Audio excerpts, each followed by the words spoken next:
Hello everyone, good morning. उम्मीद है कि आप सभी स्वस्थ होंगे, मस्त होंगे और आपकी तैयारी भी बहुत अच्छी चल रही होगी। तो एक बार फिर से आप सभी का स्वागत है आपके अपने पसंदीदा प्लेटफॉर्म यूपीपीएससी स्टडी आईक्यू पर। और जैसा कि आप सभी देख रहे हैं, हमारा वीकली करंट अपडेट सेशन, जिसमें हम वीक में एक बार उत्तर प्रदेश के अंदर कुछ ऐसी महत्वपूर्ण घटनाएं जो कि बीते हफ्ते घटित हुई होती है, उनको हम लोग यहां पर एमसीक्यू के फॉर्मेट में डिस्कस करते हैं। और अपने सेशन की शुरुआत हम बीते एपिसोड में जो आप सभी को प्रैक्टिस क्वेश्चन दिया होता है उससे शुरुआत करते हैं। तो बहुत सारे बच्चों ने हमारे बीते एपिसोड के क्वेश्चन का आंसर कमेंट सेक्शन में दिया था, जो कि बिल्कुल सही था। तो जो भी ऐसे स्टूडेंट हमारे सेशन को पहली बार देख रहे हैं, हमारे चैनल पर पहली बार आए, तो एक बार चैनल को सब्सक्राइब कर दीजिए, सेशन को लाइक कर दीजिए और शेयर भी कर दीजिए, कि जिससे कि जो भी अदर स्टूडेंट है वो भी इसका बेनिफिट ले ले। तो चलिए देर न करते हुए सेशन की शुरुआत करते हैं और देखते हैं कि हमने आपसे क्या प्रैक्टिस क्वेश्चन यानी कि अभ्यास प्रश्न पूछा था। सवाल आपसे पूछा गया था, पीएम जनमन का संबंध निम्नलिखित में से किससे है। आपके पास 4 विकल्प थे, इन चारों विकल्प में से क्या सही उत्तर है ये आपको बताना था। तो जिन बच्चों ने ऑप्शन बी बताया है उनका उत्तर बिल्कुल सही है, क्योंकि आपको पता है कि यहां पर अभी हाल ही में उत्तर प्रदेश का बजट पेश किया गया और उस बजट में बहुत सारी घोषणाएं की गई हैं। तो उसी के अंतर्गत यहां पर एक घोषणा जो है अनुसूचित जनजाति समूह से संबंधित थी, और ये जो घोषणा है ये पीएम जनमन से ही संबंधित है। तो यहां पर ऑप्शन बी जो है इस प्रश्न का बिल्कुल सही उत्तर था। तो अब यहां पर चलिए इसके बारे में थोड़ा सा हम डिस्कस करते हैं। तो जो फाइनेंशियल ईयर 2025-26 का जो यहां पर बजट पेश किया गया है, ठीक है, तो इसके अंतर्गत सामाजिक विकास और जन कल्याण संबंधी विभिन्न प्रकार की यहां पर योजनाओं का भी जिक्र किया गया, उनके बारे में, और उनसे संबंधित जो भी आवंटित राशि की गई है उसके बारे में भी बातचीत की गई। तो यहां पर पीएम आवास के लिए अगर देखें तो 4848 करोड़ रुपए, वहीं वृद्धावस्था या जो किसान पेंशन योजना है उसके अंतर्गत यहां पर 8105 करोड़ रुपए, इसके अंतर्गत जो लाभार्थी है उनको 1000 रुपए प्रतिमाह पेंशन के रूप में दी जाती है। तो इस पूरी स्कीम के लिए 8105 करोड़ रुपए जो है सरकार ने बजट में आवंटित करने की घोषणा की थी। अब यहीं पर देखिए कि जो अनुसूचित जनजाति यानी कि जो शेड्यूल ट्राइब के जो छात्र छात्राएं हैं उनको पूर्व दशम और दशमोत्तर छात्रवृत्ति की देने के लिए यहां पर लगभग 6 करोड़ रुपए की व्यवस्था भी प्रस्तावित की गई है। इसकी भी घोषणा बजट में की गई है। साथ ही साथ प्रधानमंत्री जनजाति आदिवासी न्याय अभियान, तो पीएम जनमन, तो ये एक अभियान है। इसके अंतर्गत जो शेड्यूल ट्राइब है, खासकर शेड्यूल ट्राइब में जो आदिवासी लोग आते हैं जो कि जंगल में निवास कर रहे हैं, ज्यादातर उनकी जो मान्यताएं हैं, प्रथाएं हैं, जो है पूरी तरह से बहुत ज्यादा कन्वेंशनल है, परंपरागत है। तो उसके अंतर्गत यहां पर ये एक अभियान है पीएम जनमन। तो ये किससे संबंधित है? प्रधानमंत्री जनजाति आदिवासी। तो इसी के अंतर्गत विशेष रूप से जो कमजोर जनजाति समूह है, ठीक है, उनका समग्र विकास किया जाएगा। साथ ही साथ अल्पसंख्यक समुदाय यानी कि जो माइनॉरिटीज है उनके विकास और उत्थान के लिए इस बजट में 1998 करोड़ रुपए की जो राशि है वो आवंटित की गई। तो ये कुछ प्रमुख यहां पर घोषणाएं रही इस बजट सेशन की। इसके अलावा और भी बहुत सारी घोषणाएं, लेकिन जिस तरह से क्वेश्चन पूछा गया था उसके कॉन्टेक्स्ट में इतनी जानकारी हमारे लिए पर्याप्त है। तो यहां से ये बात क्लैरिफाई हो जाती है कि ऑप्शन बी जो है इस प्रश्न का बिल्कुल सही उत्तर है। तो ये हमारा जो प्रैक्टिस क्वेश्चन था उसका सही उत्तर और एक्सप्लेनेशन था। तो आइए आज के सेशन के पहले प्रश्न को हम लोग देखते हैं और आज के सेशन की शुरुआत करते हैं। हाल ही में राज्य सरकार महाकुंभ मेले के समापन पर राज्य निगम बनाने की घोषणा की है। इस निगम के अंतर्गत कितने रुपए श्रमिकों को प्रति माह प्रत्यक्ष लाभ हस्तांतरण यानी कि डीबीटी के माध्यम से प्रदान किए जाएंगे? तो यहां पर देखिए कि 13 जनवरी को पौष पूर्णिमा का दिन था और पौष पूर्णिमा के दिन से ही उत्तर प्रदेश के प्रयागराज में महाकुंभ का आयोजन किया गया, जो कि बृहद महाकुंभ था, क्योंकि ये 144 वर्षों के बाद जो है आयोजित किया गया था। तो 23 जनवरी को ये शुरू हुआ और 26 फरवरी को यानी कि जो महाशिवरात्रि थी उस दिन जो है अंतिम स्नान हुआ। इस तरह से 27 फरवरी को उत्तर प्रदेश सरकार ने इस महाकुंभ, बृहद महाकुंभ के आयोजन के समापन की घोषणा की। तो यहां पर अगर देखते हैं कि बहुत सारे श्रमिक, बहुत सारे कर्मचारी, उसमें स्वास्थ्य कर्मी थे, सफाई कर्मचारी थे, तो ये सारी चीजें लगी थी, पुलिस पर्सनल थे, सबको डिप्लॉय किया गया था। तो जिन्होंने अपनी सेवाएं दी और उन सेवाएं के एवज में सरकार ने उनके लिए भी कुछ किया है। तो उसी के अंतर्गत सरकार जो है, राज्य सरकार एक राज्य निगम बनाने जा रही है, यानी कि स्टेट कॉर्पोरेशन बनाने जा रही है। इसका एक घोषणा किया गया है और इस निगम के अंतर्गत जो भी स्वास्थ्य कर्मचारी है या जो श्रमिक है, ठीक है, जिनको न्यूनतम वेजेस यानी कि जो न्यूनतम मजदूरी है वो नहीं मिल रही है, तो उसके अंतर्गत यहां पर जो है डायरेक्ट माफ कीजिएगा, यानी कि जो डीबीटी है, प्रत्यक्ष लाभ हस्तांतरण के तहत 16,000 रुपए प्रति माह दिए जाएगा। ऐसी घोषणा जो है राज्य सरकार ने किया है। तो यहां पर जो प्रश्न का सही उत्तर हो जाएगा आपका ऑप्शन बी हो जाएगा। तो B is the correct answer of the question. तो यहां पर आप देख ही सकते हैं कि कितने श्रद्धालु आए थे। यहां पर तकरीबन अंदाजा लगाया जा रहा है कि 60 से 65 करोड़ श्रद्धालु जो है यहां इस पूरे समागम में आए हुए थे। तो यहां पर 13 जनवरी से यहां पर आप देखते हैं 45 दिन बाद 26 फरवरी को यह खत्म हुआ और 27 फरवरी को सरकार ने इसका घोषणा भी कर दी। ठीक है, तो सरकार ने एक निगम बनाने की घोषणा की है जिसके अंतर्गत अगर देखें तो प्रत्येक सफाई कर्मचारी, स्वास्थ्य कर्मचारी और उन श्रमिकों को जिनको न्यूनतम मजदूरी नहीं मिल रही है, ठीक है, 16,000 रुपए प्रति माह प्रदान किया जाएगा जिनको न्यूनतम मजदूरी नहीं मिलती है। और यह राशि जो है अप्रैल 2025 से ही इन्हें मुहैया करा दी जाएगी, यानी कि डीबीटी के माध्यम से अप्रैल 2025 से ही यह राशि उनके अकाउंट में भुगतान कर दी जाएगी। साथ ही साथ मुख्यमंत्री कृषक दुर्घटना बीमा योजना के समान ही यहां पर जो नाव संचालक थे, ठीक है, इनको भी किसान आपदा योजना के तहत जो आपदा सहायता के तहत जो दुर्भाग्यपूर्ण घटनाएं हुई है उस स्थिति में 5 लाख रुपए की वित्तीय सहायता दी जाएगी। और जिन लोगों के पास स्वास्थ्य बीमा नहीं है उन्हें इसके तहत कवरेज प्रदान किया जाएगा। साथ ही महाकुंभ में जो भी सफाई कर्मचारी तैनात थे और स्वास्थ्य कर्मचारी जो तैनात थे उन्हें 10,000 रुपए का अतिरिक्त बोनस भी दिया जाएगा। तो यानी कि जिन कर्मचारियों ने जो अपनी सेवाएं दी है उनको एक तरह से पुरस्कृत करने के रूप में राज्य सरकार ने ये घोषणाएं करते हुए उन्हें उनकी सेवाओं का तोहफा दिया है। तो यहां से प्रश्न का सही उत्तर आपको मिल गया होगा कि option B is the correct answer of the question, that is 16,000 per month. बढ़ते हैं अगले प्रश्न पर। सवाल है, क्लेब्सिएला का संबंध निम्नलिखित में से किससे है? जीवाणु, विषाणु, कवक या माइकोप्लाज्मा? अब हम बात कर रहे हैं Uttar Pradesh weekly current update की। क्वेश्चन यहां पर आ रहा है बायोलॉजी से, तो कहीं ना कहीं सवाल जाता है। जो देखिए, जो महाकुंभ का आयोजन किया गया, महाकुंभ के आयोजन के अंतर्गत ही जो केंद्रीय पोल्यूशन बोर्ड है उसकी एक रिपोर्ट आती है और उस रिपोर्ट ने यह कहा कि प्रयागराज में जो त्रिवेणी संगम है जहां पर गंगा और यमुना नदियों का मिलन होता है, साथ ही साथ अदृश्य सरस्वती नदी भी मिलती है, यानी 3 नदियों का संगम है जो त्रिवेणी संगम होता है। तो यहां पर जो गंगा नदी का जो सैंपल लिया उन्होंने, वाटर लिया, उसमें इन्होंने बताया कि फीकल कोलीफॉर्म बैक्टीरिया जो है उसका जो स्तर है सामान्य से वो कहीं अधिक हो गया था, जिसकी वजह से यहां का जो वाटर है उसकी बायोलॉजिकल ऑक्सीजन डिमांड यानी कि बीओडी जो है वो बढ़ गई।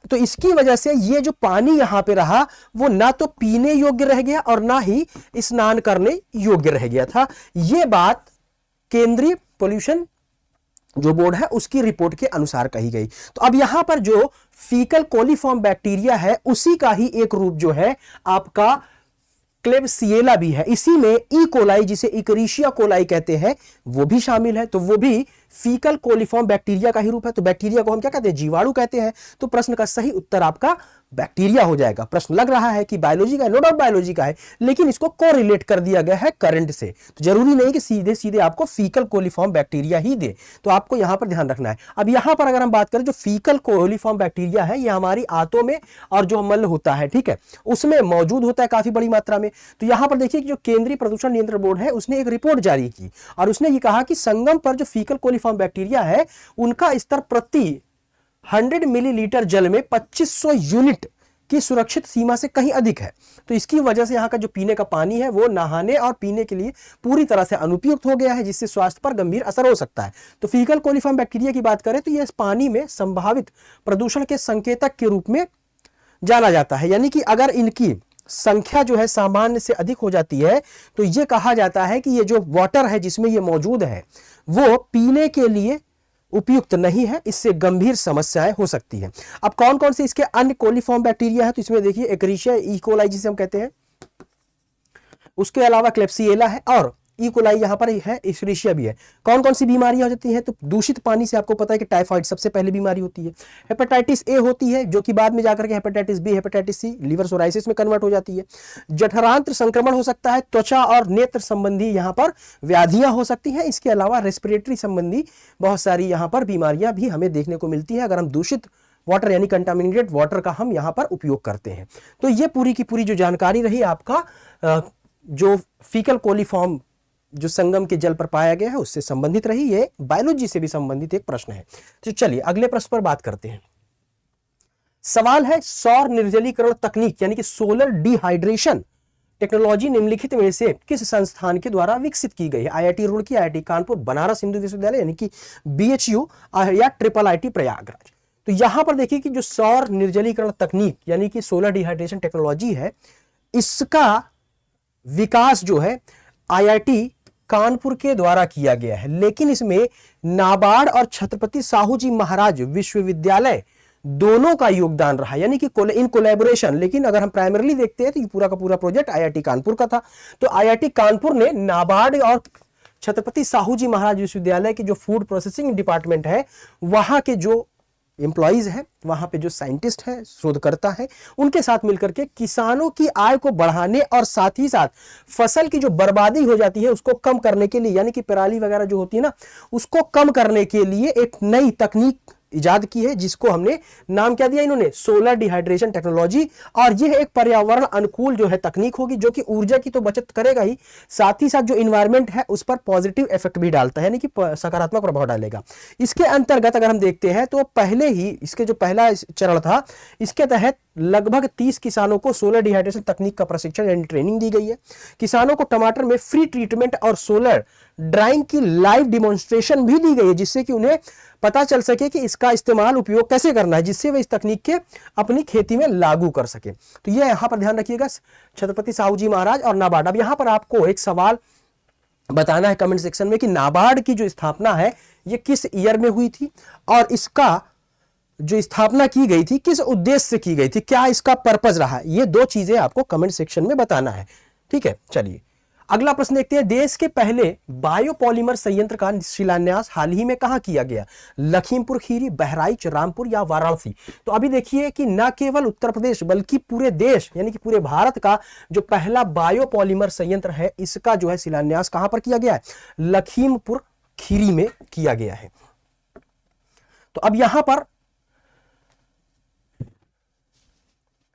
सबसे पहले तो लखीमपुर खीरी में एक स्थान है कुंभी, तो यहीं पर इसका शिलान्यास जो है उत्तर प्रदेश के मुख्यमंत्री जी के द्वारा किया गया। कब किया गया? 22 फरवरी 2025 को किया गया है। तो यहां पर देखिए लखीमपुर खीरी की पहली लोकेशन को हम देख लेते हैं। तो लखीमपुर खीरी की अगर हम बात करें तो उत्तर प्रदेश का एक उत्तरी जिला है। इसकी जो सीमा है, अगर हम इसकी उत्तरी सीमा की बात करें तो ये एक इंटरनेशनल बाउंड्री बनाता है, यानी कि अंतरराष्ट्रीय सीमा का निर्माण करता है। क्यों? क्योंकि इसकी सीमा है, उत्तरी सीमा जो है ये नेपाल के साथ टच होती है। तो आप यहां पर देखिए ये लखीमपुर खीरी आप इस मैप में बहुत ही आसानी से देख सकते हैं। तो यहां पर आप देख रहे हैं नेपाल है, तो इसकी जो सीमा है किसके साथ? नेपाल के साथ लग रही थी, यानी कि एक अंतरराष्ट्रीय बाउंड्री बना रहा है। इसके अलावा उत्तर प्रदेश के वो कौन कौन से जिले हैं जिनके साथ इसकी सीमा संलग्न होती है?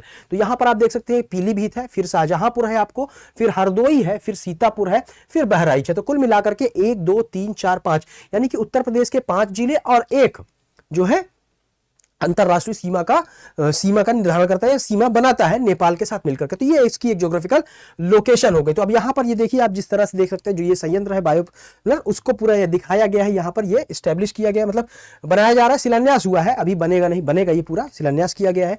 तो यहां पर इस संयंत्र की अगर बात करें 2850 करोड़ रुपए की इसमें तकरीबन लागत आएगी और इसको जो बनाया जाएगा बलरामपुर चीनी, बलरामपुर जो शुगर मिल है लिमिटेड उसके द्वारा इसको एस्टैब्लिश किया जाएगा। इसमें क्या होगा कि जो बायोपॉलीमर है उसके उत्पादन को बढ़ावा के साथ साथ यहाँ पर प्रदेश में व्यापार और जो इन्वेस्टमेंट है उसको क्या मिलेगी? एक स्पीड मिलेगी, यानी कि इन्वेस्टमेंट यहाँ पर ज्यादा अट्रैक्ट होगा और उत्तर प्रदेश में निवेश बढ़ेगा। ये जैविक तरीके से पॉलीमर उत्पादन का कार्य करेगा, साथ ही पर्यावरण के अनुकूल औद्योगिक क्रांति में भी ये क्या करेगा? इंप्रूवमेंट लाएगा, उसको बढ़ावा देने में मदद करेगा। यह संयंत्र आत्मनिर्भर भारत और पर्यावरण संरक्षण के संकल्प को साकार करने में महत्वपूर्ण कदम साबित हो सकती है। तो ये एक काफी इंपॉर्टेंट न्यूज है, ध्यान रखिएगा, क्योंकि न केवल उत्तर प्रदेश बल्कि पूरे भारत में पहला बायोपॉलीमर संयंत्र है। कहां पर? लखीमपुर खीरी में इसका शिलान्यास किया गया है उत्तर प्रदेश के मुख्यमंत्री के द्वारा। चलिए बात करते हैं अगले प्रश्न पर। सवाल है, राज्य सरकार ने हाल ही में नोएडा इंटरनेशनल एयरपोर्ट यानी कि NIA निम्नलिखित में से किस एक्सप्रेसवे से जोड़ने की घोषणा की है? यानी कि इस एयरपोर्ट को किस एक्सप्रेसवे के साथ जोड़ने की यहां पर बात की है, घोषणा की है। तो यहां पर 4 आपके एग्जाम ऑप्शंस दिए हुए हैं, तो इनमें से क्या इसका सही उत्तर होगा? तो देखिए, हाल ही में अगर हम बात करते हैं तो यहां पर जो नोएडा इंटरनेशनल एयरपोर्ट, जिसे हम जेवर एयरपोर्ट के नाम से भी जानते हैं, जेवर एयरपोर्ट, तो इसको जो है गंगा एक्सप्रेसवे से जोड़ने की बात की है। गंगा एक्सप्रेसवे की अगर हम बात करें तो ये उत्तर प्रदेश के मेरठ को प्रयागराज से, जहां पर अभी कुंभ का आयोजन किया गया था, जोड़ने का कार्य करती है। अब जिससे क्या होगी, कनेक्टिविटी जो है क्या होगी, बेहतर होगी। साथ ही साथ जो समय आने जाने का था वो भी घट जाएगा। तो यहां पर ये मेरठ को प्रयागराज से लिंक करती है, तो गंगा एक्सप्रेसवे, तो इसको ये जो एयरपोर्ट है इससे जोड़ने की घोषणा जो है राज्य के मुख्यमंत्री के द्वारा की गई है। तो यहां पर ये 594 किलोमीटर का एक्सप्रेसवे है। यहां पर मेरठ से ये प्रयागराज तक बीच बीच में कौन कौन से यहां पर जिले आने वाले हैं? तो हापुड़ है, ज्योतिबा फूले नगर है। अब आपको कमेंट सेक्शन में एक चीज बताना है कि ज्योतिबा फूले नगर को पहले किस नाम से जाना जाता था, यानी कि इस जिले का पहले क्या नाम था? संभल, शाहजहांपुर, बदायूं, फर्रुखाबाद, हरदोई, उन्नाव, रायबरेली, प्रतापगढ़ होते हुए ये प्रयागराज से कनेक्ट हो जाएगी। ये पूरी की पूरी योजना है। अब इसमें अगर देखिए राज्य सरकार की अगर हम बात करते हैं तो राज्य सरकार इसमें तकरीबन इस पूरी योजना की अगर हम लागत की बात करें तो तकरीबन 4415 करोड़ रुपए की ये पूरी अनुमानित योजना है। ठीक है, और इसमें अगर देखते हैं कि अभी जो बजट हमारा आया था उस बजट में भी इसके लिए जो है तकरीबन 100 करोड़ रुपए की बात की गई है। ठीक है, तो यहां पर नोएडा में बन रहे नोएडा इंटरनेशनल एयरपोर्ट को गंगा एक्सप्रेसवे से जोड़ने की घोषणा की है। गंगा एक्सप्रेसवे मेरठ से प्रयागराज तक जाने के लिए एक नियंत्रित एक्सप्रेसवे है जो 594 किलोमीटर लंबा है, ये आपको पहले बताया गया। इसे ग्रीनफील्ड द्रुत मार्ग के तौर पर स्टैब्लिश किया जा रहा है। अब यहां पर देखिए कि क्वेश्चन ये भी पूछ सकता है कि कौन सा नेशनल हाईवे है, तो इसलिए ध्यान रखिएगा कि मेरठ जिले का जो नेशनल हाईवे नंबर 334 है वहां से शुरू होकर के प्रयागराज जिले में नेशनल हाईवे 2 के प्रयागराज बाईपास पर यह खत्म हो जाएगा और इस पर 14 बड़े ब्रिज और 32 फ्लाईओवर भी बनाए जा रहे हैं। इस एक्सप्रेसवे की अगर बात करें तो शाहजहांपुर के जलालाबाद के पास 3.5 किलोमीटर लंबी हवाई पट्टी भी बनाई गई है कि अगर कोई इमरजेंसी लैंडिंग करवानी हो तो यहां पर लैंडिंग करवाई जा सके। इसके निर्माण के शिलान्यास की अगर हम बात करें, यानी जो गंगा एक्सप्रेसवे है, तो इसका शिलान्यास जो है 18 दिसंबर 2021 को प्रधानमंत्री जी के द्वारा किया गया था। और यहां पर गंगा एक्सप्रेसवे को जेवर एक्सपोर्ट से जोड़ने के लिए 76 किलोमीटर लंबा एक नया लिंक जो है एक्सप्रेसवे बुलंदशहर से होते हुए भी बनाया जाएगा। और जो अभी वर्तमान बजट आया है इसमें 1000 करोड़ रुपए की घोषणा की गई है। ठीक है, तो ये पॉइंट भी ध्यान रखिएगा। शायद मैं पहले 100 बोल गया था, तो माफ कीजिएगा, 1000 करोड़ रुपए की यहां पर बात की गई है। तो ये पूरी की पूरी जो बात रही इससे जुड़ी हुई रही, जो आपके पूछे गए प्रश्न के संदर्भ में आपके लिए आवश्यक है। आपको इतनी चीजें पता होनी चाहिए। बाकी आप अपने से इसमें कुछ और एडिशनल इंफॉर्मेशन जोड़ना चाहते हैं तो आप बेशक जोड़ सकते हैं। जिन प्रश्नों को पूछा जा रहा है जिस प्रश्न के कॉन्टेक्स्ट में, तो उसका उत्तर कमेंट सेक्शन में जरूर दीजिएगा, जिससे क्या होगा कि जो चीज आपको बताई जा रही है वो तो आपको पता होगा ही, लेकिन कुछ और भी इंफॉर्मेशन आप क्या करेंगे, सर्च आउट कर लेंगे, तो आपकी नॉलेज में इजाफा हो जाएगा। तो प्रश्न का उत्तर कमेंट सेक्शन में जरूर दीजिएगा। चलिए थोड़ा सा इसके बारे में, एयरपोर्ट जेवर जो एयरपोर्ट है उसके बारे में भी देखते हैं। हमने अभी गंगा एक्सप्रेसवे के बारे में बात की, तो सबसे पहले ये एयरपोर्ट जो है पर्यावरण के मद्देनजर अगर हम देखें तो ये देश का पहला नेट जीरो एमिशन एयरपोर्ट है, जेवर एयरपोर्ट। ठीक है, जो नोएडा इंटरनेशनल एयरपोर्ट है जिसे हम जेवर एयरपोर्ट भी कह रहे हैं। ठीक है, अब साथ ही साथ ये विश्व का चौथा सबसे बड़ा इंटरनेशनल एयरपोर्ट है और उत्तर प्रदेश का ये 5वां इंटरनेशनल एयरपोर्ट होगा, जेवर एयरपोर्ट। तो वहीं अगर हम बात करें तो दिल्ली एनसीआर में जो इंदिरा गांधी नेशनल एयरपोर्ट है उसके बाद यह दूसरा अंतरराष्ट्रीय हवाई अड्डा होगा। साथ ही यहां पर अगर देखें तो इसे ज्यूरिख एयरपोर्ट इंटरनेशनल के द्वारा बनाया जा रहा है। गंगा एक्सप्रेसवे की अगर हम बात करें तो ये तो जेवर एयरपोर्ट के बारे में, यहां पर एक बात आपको गंगा एक्सप्रेसवे बता दें तो ये मुंबई नागपुर एक्सप्रेसवे के बाद देश का दूसरा सबसे लंबा एक्सप्रेसवे है। ठीक है, कौन सा, गंगा एक्सप्रेसवे। तो इस तरह से हम ये कह सकते हैं कि उत्तर प्रदेश का अगर हम देखें तो सबसे बड़ा एक्सप्रेसवे होगा। ठीक है, क्योंकि इसके बाद ये दूसरा है देश का। चलिए हाल ही में चर्चा में रहा कतरनिया घाट वन्यजीव अभयारण्य राज्य के किस जिले में स्थित है? श्रावस्ती, बहराइच, लखीमपुर खीरी या फिर वाराणसी। तो ये चार विकल्प है। इन चारों विकल्प में अगर हम सही विकल्प की बात करते हैं तो आपका सही उत्तर बहराइच हो जाएगा। अब यहां पर सबसे पहले इसकी लोकेशन को हम देख लेते हैं। तो लोकेशन यहां पर देखिए, ये यहां पर आपको देख लो कतरनिया घाट। इसके अगर उत्तर में देखते हैं तो दुधवा नेशनल पार्क जो कि एक टाइगर रिजर्व है। फिर यहां पर अगर हम इसके उत्तर पश्चिम में देखते हैं तो पीलीभीत टाइगर रिजर्व है। ठीक है, तो ये आप यहां पर देख सकते हैं। तो यहां पर अगर हम बात करें तो कहां पर है ये, जो बहराइच जिले में है। बहराइच जिले की अगर बात करें तो यहीं पर भारत नेपाल की सीमा है। तो भारत नेपाल की सीमा के पास ही जो है बहराइच जिले में ये कतरनिया घाट जो है अभ्यारण्य जो है यहां पर तकरीबन अगर हम देखते हैं सिचुएटेड है। और इस जंगल में अगर देखें तो 40 से 50 वर्ष की आयु के नर हाथी का अभी एक शव मिला है, जिसकी वजह से कतरनिया घाट वाइल्ड लाइफ सेंचुरी जो है चर्चा का केंद्र रहा। और यहां पर गिरवा नदी प्रवाहित होती है। तो ध्यान रखिएगा कि इसमें कौन सी नदी प्रवाहित होती है, तो गिरवा नदी प्रवाहित होती है। ये उत्तर प्रदेश की अगर बात करें कतरनिया घाट भारत के ऊपरी गंगा के मैदान में इस्टेब्लिश एक कंजर्व एरिया है, यानी कि संरक्षित क्षेत्र है। और कहां पर है, बहराइच जिले के तराई में। ठीक है, तो ये इसकी माप वगैरह दे रखी है, आप देख सकते हैं। और यहां पर 1987 में इसमें प्रोजेक्ट टाइगर जो है यहां पर अप्रैल 1973 में शुरू किया गया था। जो खासकर जो बंगाल टाइगर हैं उनको उनके नेचुरल यानी कि प्राकृतिक वास में ही संरक्षित करके उनकी जनसंख्या में वृद्धि लाने के उद्देश्य से प्रोजेक्ट टाइगर की शुरुआत की गई थी। तो यहां पर प्रोजेक्ट टाइगर के अंतर्गत जो कतरनिया घाट वाइल्ड लाइफ सेंचुरी है इसको शामिल किया गया। कब किया गया? 1987 में। ठीक है, तो इसमें लाया गया था। अब यहां पर इसमें किशनपुर वाइल्ड लाइफ जो सेंचुरी है, किशनपुर वन्यजीव अभ्यारण्य है, और दुधवा राष्ट्रीय उद्यान जो है इसके साथ ही इसको भी जोड़ दिया गया था। या दुधवा टाइगर रिजर्व का निर्माण करता है। यानी कि दुधवा टाइगर रिजर्व की अगर बात करें तो किशनगढ़ वन्यजीव अभ्यारण्य और जो यहां पर आपका दुधवा राष्ट्रीय है, एक बार इसको मैप में देखिए तो यहां पर देखिए किशनपुर दे रखा है, वही है। तो ये और ये कतरनिया घाट मिल करके इसका निर्माण करते हैं। यानी कि दुधवा नेशनल पार्क या दुधवा जो टाइगर रिजर्व है उसमें ये भी शामिल है। और इसको स्टैब्लिश कब किया गया था? 1975 में। यानी कि 1975 में इसको स्टैब्लिश किया गया था कतरनिया घाट वाइल्ड लाइफ सेंचुरी को।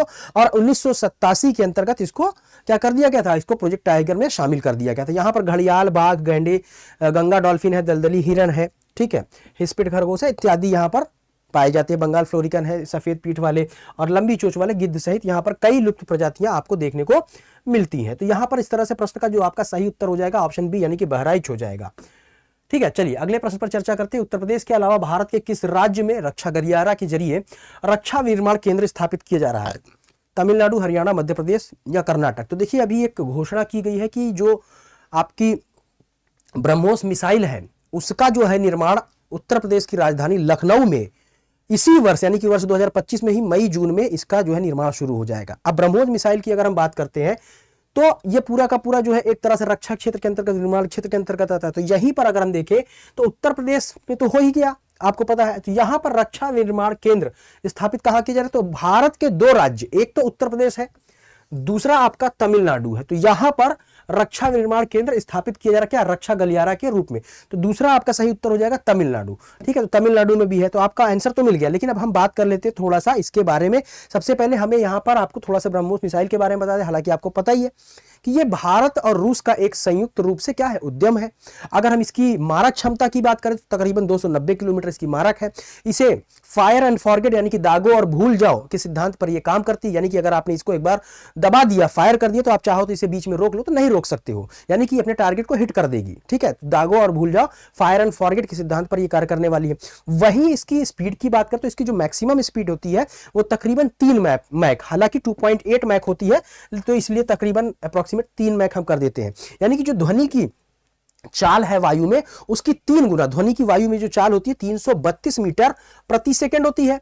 तो यानी कि अब इसके मल्टीप्लाई आप कर दीजिए 3 से, लगभग 3 से, तो ये इसकी एक स्पीड है। ठीक है, तो अब चलिए बात करते हैं। तो यहां पर देखिए कि मई जून में शुरुआत हो जाएगी, जो कि उत्तर प्रदेश रक्षा औद्योगिक गलियारे का एक महत्वपूर्ण केंद्र है। अब यहां पर इसके अलावा तमिलनाडु में भी इसका निर्माण किया जा रहा है। तो अब लखनऊ में रक्षा उपकरणों के साथ ही ब्रह्मोस मिसाइलों का निर्माण भी किया जाएगा। ये मिसाइल की जो है विनिर्माण इकाई यहां पर एक रेलवे ट्रैक का भी बनाया जा रहा है। क्यों? क्योंकि जहां पर इस मिसाइल को बनाया जाएगा वहां से भाई इसको दूसरी जगह पे अगर हमको लेके जाना है तो मिसाइल को जहां पर इसका विनिर्माण किया रहा है वहां तक ले जाने के लिए हमें जरूरत होगी तो उसके लिए एक रेलवे ट्रैक का भी बनवाया जा रहा है। इस परियोजना में रूसी वैज्ञानिक भी भारत के साथ काम करेंगे। अब यहां पर देखिए कि ये क्या है, भारत रूस का एक संयुक्त उपक्रम है। इसकी अगर रेंज बात करें 290 किलोमीटर, फायर एंड फॉरगेट के सिद्धांत पर काम करने वाली है। इसकी टॉप स्पीड की अगर हम बात करें, शीर्ष गति 2.8 मैक है, जो इसे दुनिया के सबसे तेज मिसाइलों में शुमार करती है। सबसे तेज मिसाइल नहीं, लेकिन सबसे तेज मिसाइलों में इसे शुमार करती है। ठीक है, अब इसका जो नाम रखा गया है, भारत की जो ब्रह्मपुत्र नदी है, ठीक है, साथ ही साथ रूस की जो मास्कोवा नदी है उसके नाम पर रखा गया है। अब यहां पर आपको कमेंट सेक्शन में बताना है कि ब्रह्मपुत्र नदी भारत में कहां से प्रवेश करती है, किस राज्य से प्रवेश करती है, चलो यही आप बता दीजिएगा कमेंट सेक्शन में। और साथ ही साथ भारत में प्रवेश करने से पहले ब्रह्मपुत्र नदी को किस अन्य नाम से जाना जाता है। ओरिजिन में बताना चाहे तो बता सकते हैं, इसकी उत्पत्ति कहां से होती है और इसका मुहाना कहां पर है, यानी कि कहां जाके गिर जाती है। अगर आप इतनी चीजें बता देंगे, इतना कष्ट कर लेंगे तो बहुत अच्छी बात हो जाएगी, हमें पता चल जाएगा कि आप पढ़ रहे हैं, आपके पास इसकी जानकारी है। हालांकि कुछ नया नहीं है, क्योंकि ब्रह्मपुत्र नदी, गंगा नदी, यमुना नदी के बारे में तो आप तक कब से पढ़ते चले आ रहे हैं। अगर आप प्रिपरेशन कर रहे हैं तो नए हैं तो आप खोजिए, थोड़ा सा कमेंट सेक्शन में बताइए। ठीक है, तो अब दूसरी चीज आप सभी के लिए यहां पर एक गुड न्यूज है कि जो बच्चे सही आंसर करेंगे उन बच्चों का नाम मैं यहां पर एपिसोड में लूंगा कि किन किन बच्चों ने सही आंसर किया है। ठीक है, तो अगर आप भी चाहते हैं कि आपका नाम हमारे प्रोग्राम में अनाउंस हो तो फटाफट कमेंट सेक्शन में आंसर करना शुरू कर दीजिए। ध्यान रखिए कि सिर्फ एक प्रश्न, अभ्यास प्रश्न का ही आंसर नहीं देना है, साथ ही साथ प्रश्नों के संदर्भ में अगर कोई पॉइंट आता है तो मैं उससे भी क्वेश्चन पूछ लेता हूं, तो उनको, यानी कि ऐसे बच्चे जो कि सारे प्रश्नों का उत्तर देंगे, उनका नाम सिर्फ शामिल किया जाएगा अभी के लिए, बाकी आगे की बात हम देखेंगे। ठीक है, और ये 2 चरणों वाली मिसाइल, इसमें पहले चरण में अगर देखते हैं तो यहां पर ठोस प्रणोदक इंजन का इस्तेमाल किया, वही सेकंड में रैमजेट जो है कि लिक्विड प्रपल्सन वाला इंजन होता है। ठीक है, तो चलिए आगे बढ़ चलते हैं। हाल ही में प्रस्तुत किए गए राज्य बजट में मुख्यमंत्री कन्या सुमंगलम योजना हेतु कितने करोड़ रुपए आवंटित किए गए। ये 4 विकल्प आपके दिए गए, इन चारों विकल्पों में से आपको सही उत्तर का जवाब देना है। तो देखिए यहां पर महिला एवं बाल विकास के लिए भी जो बजट पेश किया गया विधानसभा में, उत्तर प्रदेश की विधानसभा में, उसमें उनके लिए भी कुछ प्रमुख घोषणाएं की गई, कुछ राशियां आवंटित की गई। तो उसी के अंतर्गत एक योजना है मुख्यमंत्री कन्या सुमंगला योजना, जिसकी शुरुआत जो है 2019 में की गई थी। ठीक है, अक्टूबर 2019 में, संभवतः 25 अक्टूबर है शायद। ठीक है, 25 अक्टूबर 2019 को इसकी शुरुआत की गई थी और इसके लिए एक पोर्टल भी बना है। ठीक है, तो यहां पर जो बजट की राशि आवंटित की गई है उसमें 700 करोड़ रुपए आवंटित के रूप में दिए गए। तो चलिए थोड़ा सा हम यहां पर बात कर लेते हैं पहले इस योजना के बारे में। तो सबसे पहले ये योजना जो है 25 अक्टूबर 2019 को शुरू की गई थी और यहां पर इसका एक पोर्टल भी है और इस पोर्टल के अंतर्गत देखें तो जब इस पोर्टल का उद्घाटन किया गया था तो राज्य के जो मुख्यमंत्री योगी आदित्यनाथ, इसके अलावा उत्तर प्रदेश की जो राज्यपाल थी श्रीमती आनंदीबेन पटेल, और साथ ही साथ यहां पर कैबिनेट मंत्री स्त्री जुबिन ईरानी जो कि महिला एवं बाल विकास मंत्री थी भारत सरकार के अंतर्गत, तो वो भी शामिल थी। ठीक, तो अब यहां पर इसकी शुरुआत की गई, कभी कभी पूछ लेता है। तो अब यहां पर ये जो मुख्यमंत्री कन्या सुमंगला योजना है, इसी के अंतर्गत जो बजट में घोषणाएं की गई है, तो यहां पर आप देख सकते हैं कि 700 करोड़ रुपए की घोषणा की गई। इसके अलावा रानी लक्ष्मीबाई स्कूटी योजना के अंतर्गत 400 करोड़ रुपए, तो इसमें जो भी पात्र लोग होंगे उनको स्कूटी मुहैया की जाएगी। निराश्रित महिला पेंशन योजना के अंतर्गत 2980 करोड़ रुपए, उत्तर प्रदेश मुख्यमंत्री बाल सेवा योजना के लिए 252 करोड़ रुपए और मुख्यमंत्री सक्षम सुपोषण योजना के अंतर्गत यहां पर देखें तो 100 करोड़ रुपए की व्यवस्था का प्रस्ताव, इसका प्रस्ताव किया गया, इनका घोषणा किया गया है। चलिए अगला प्रश्न देखते हैं। हाल ही में जहान-ए-खुसरो 2025 का आयोजन कहां किया गया? गाजियाबाद, नोएडा, पटियाली या फिर नई दिल्ली? अब नाम से आप देख रहे होंगे कि खुसरो, बिल्कुल सही बात है, अमीर खुसरो आपको याद आ रहे होंगे। अमीर खुसरो को तोता हिंद कहा जाता है, यानी कि हिंदुस्तान का तोता हिंद कहा जाता है। इनका जन्म जो है उत्तर प्रदेश के एटा जिले में हुआ था। एटा जिले में ही एक स्थान है पटियाली, तो उनका जन्म पटियाली में हुआ था। तो अब इसका मतलब यह नहीं कि पटियाले में भी हम कोई आयोजन करा दें, करा भी सकते हैं, लेकिन जो यहाँ पर सवाल है आपका जहान-ए-खुसरो, इसका आयोजन जो है 28 फरवरी को शुरू किया गया है नई दिल्ली में। तो चूंकि ये जो अमीर खुसरो है ये उत्तर प्रदेश से संबंधित है, तो यहां पर इनका जिक्र है। तो यहां पर सबसे पहले तो हम इस आयोजन के बारे में जानेंगे और फिर थोड़ा सा हम अमीर खुसरो के बारे में भी पढ़ लेंगे। तो अमीर खुसरो को सबसे पहले तोता हिंद कहा जाता है। इन्होंने 8 सुल्तानों का शासनकाल देखा है, यानी कि ये 8 सुल्तान जो रहे दिल्ली सल्तनत के अंतर्गत, वो यहां पर उनके दरबार में ये मौजूद रहे हैं। ठीक है, तो यहां पर प्रश्न का सही उत्तर नई दिल्ली हो जाएगा। नई दिल्ली में इसका आयोजन किया गया है। ठीक है, रूमी फाउंडेशन के द्वारा। ठीक है, रूमी फाउंडेशन के द्वारा इस जहान खुसरो का आयोजन किया गया नई दिल्ली में। तो ये एक प्रोग्राम है जो कि सूफी संगीत, कविता और नृत्य को समर्पित है और एक अंतरराष्ट्रीय लेवल का ये एक महोत्सव है। तो जहान खुसरो 2025 का आयोजन 28 फरवरी से हुआ है। कहां पर? नई दिल्ली में। और यहां पर प्रधानमंत्री नरेंद्र मोदी ने इस महोत्सव का उद्घाटन किया है। तो महोत्सव रूमी फाउंडेशन के द्वारा आयोजित किया है। और इस महोत्सव को 2001 में जो प्रसिद्ध फिल्म निर्माता और कलाकार मुजफ्फर अली है, इन्होंने शुरू किया था। यानी कि इसकी शुरुआत किसके द्वारा की गई? मुजफ्फर अली के द्वारा की गई। तो चलिए थोड़ा सा अमीर खुसरो के बारे में।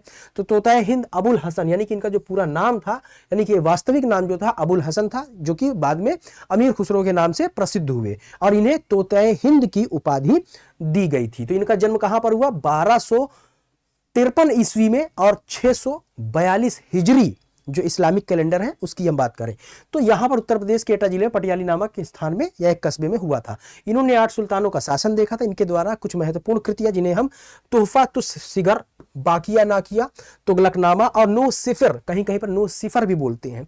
तो ये इस पर सवाल पूछे गए हैं, इस पर सवाल पूछे गए हैं। तो इनकी प्रमुख कृतियों के अंतर्गत ये शामिल है। तो यहां से आप प्रश्न का सही उत्तर देखिए, कहां पर किया गया? नई दिल्ली। पटियाली भूल करके भी मत उत्तर लगाइए, इनका जन्म स्थान जरूर है। चलिए बात करते हैं अगले प्रश्न पर। अगला प्रश्न आप सभी के लिए एक अभ्यास प्रश्न है जिसका उत्तर आपको हमेशा की तरह कमेंट सेक्शन में देना होता है। चलिए, हाल ही में समाप्त हुए महाकुंभ मेला 2025 के तहत प्रमुख आकर्षण रहे ड्रोन शो का आयोजन निम्नलिखित में से किसके द्वारा किया गया था? संस्कृति मंत्रालय, रक्षा मंत्रालय, राज्य पर्यटन विभाग, केंद्रीय पर्यटन विभाग या केंद्र पर्यटन विभाग। तो अब यहां पर देखिए कि 27 फरवरी को ऑफिशियली इस बात की घोषणा की गई कि जो प्रयागराज में महाकुंभ मेले का आयोजन किया गया था वो समाप्त हो चुका है 26 फरवरी महाशिवरात्रि के पावन अवसर पर। लेकिन यहां पर पूरे के पूरे जो कुंभ का मेला आयोजन हुआ था वहां पर कई प्रकार के शो का भी आयोजन किया गया था, उसमें से एक ड्रोन शो भी है। तो ड्रोन शो की बात कर रहा है कि इसका आयोजन किसके द्वारा किया गया था, ये कमेंट सेक्शन में आपको बताना है। तो आंसर जरूर दीजिएगा। अब यहां पर आप सभी के लिए लास्ट में एक चीज कि आप मुझसे कोई जानकारी चाहते हैं, स्टडी आईक्यू से संबंधित किसी कोर्स के बारे में जानना चाहते हैं तो आप मुझसे यहां पर कनेक्ट हो सकते हैं और इस एपिसोड की पीडीएफ आपको मिलेगी कहां पर? मेरे टेलीग्राम study.with-salman sir पर अगले हफ्ते मिलेगी। ये भी ध्यान रखिएगा कि जो नया एपिसोड होगा पिछले वाले का आपको पीडीएफ यहां पर मिल जाएगी। तो आप यहां पर मुझसे जुड़ सकते हैं पीडीएफ और इसके अलावा मेरी जो और भी वीडियोस है, परीक्षा उपयोगी जानकारियां होती हैं, आपको टेलीग्राम पे मिल जाएगी। तो आप मेरे टेलीग्राम को ज्वाइन कर सकते हैं। आपके पास इंस्टा आईडी है तो इंस्टा आईडी से भी आप मुझसे कनेक्ट हो सकते हैं, लेकिन टेलीग्राम के लिए आपको अंततः यहां पर आना होगा। बाकी आपका माध्यम कोई भी हो सकता है। आप मुझसे यहां पर कोई बात करना चाहते हैं, कनेक्ट होना चाहते हैं, यहां होना चाहते हैं, आप हो सकते हैं। स्टडी आईक्यू के जो भी विभिन्न कोर्सेज चल रहे हैं उनमें अगर आप तैयारी कर रहे हैं, तैयारी करने के बारे में सोच रहे हैं तो सलमान लाइव कोड का आप इस्तेमाल कर लीजिए। मैक्सिमम डिस्काउंट आपको मिल जाएगा। साथ ही साथ आपको यहां पर मेरी मेंटोरशिप भी फ्री में मिल जाएगी। अभी अगर आप उत्तर प्रदेश पीसीएस की तैयारी कर रहे हैं, नोटिफिकेशन आ चुका है और सिलेक्शन चाहते हैं तो स्टडी आईक्यू पीसीएस के साथ जुड़ जाइए। सलमान लाइव कोड का इस्तेमाल करके मैक्सिमम डिस्काउंट में आपको यहां पर एडमिशन मिल जाएगा। अपने आप को इनरोल करके यहाँ की बेस्ट फैकल्टी के गाइडेंस में अपने सिलेक्शन को इंश्योर कर सकते हैं। तो इसी के साथ आज के अपने इस एपिसोड को हम यहीं पर विराम देते हैं। अगले एपिसोड में मिलेंगे कुछ नए प्रश्नों के साथ। तब तक के लिए पढ़ते रहिए, आगे बढ़ते रहिए। जय हिंद, जय भारत।